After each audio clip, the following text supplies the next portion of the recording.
payake mbuh kepiye carane.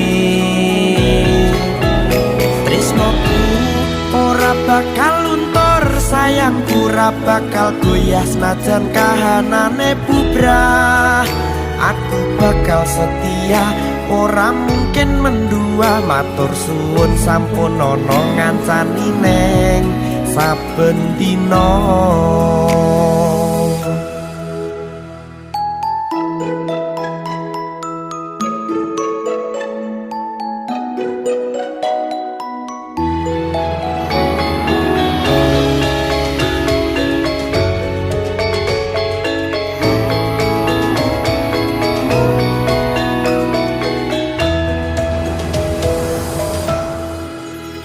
Cintaku mbok yo sampun le nesu kabeh iso, rasah kudu nganggo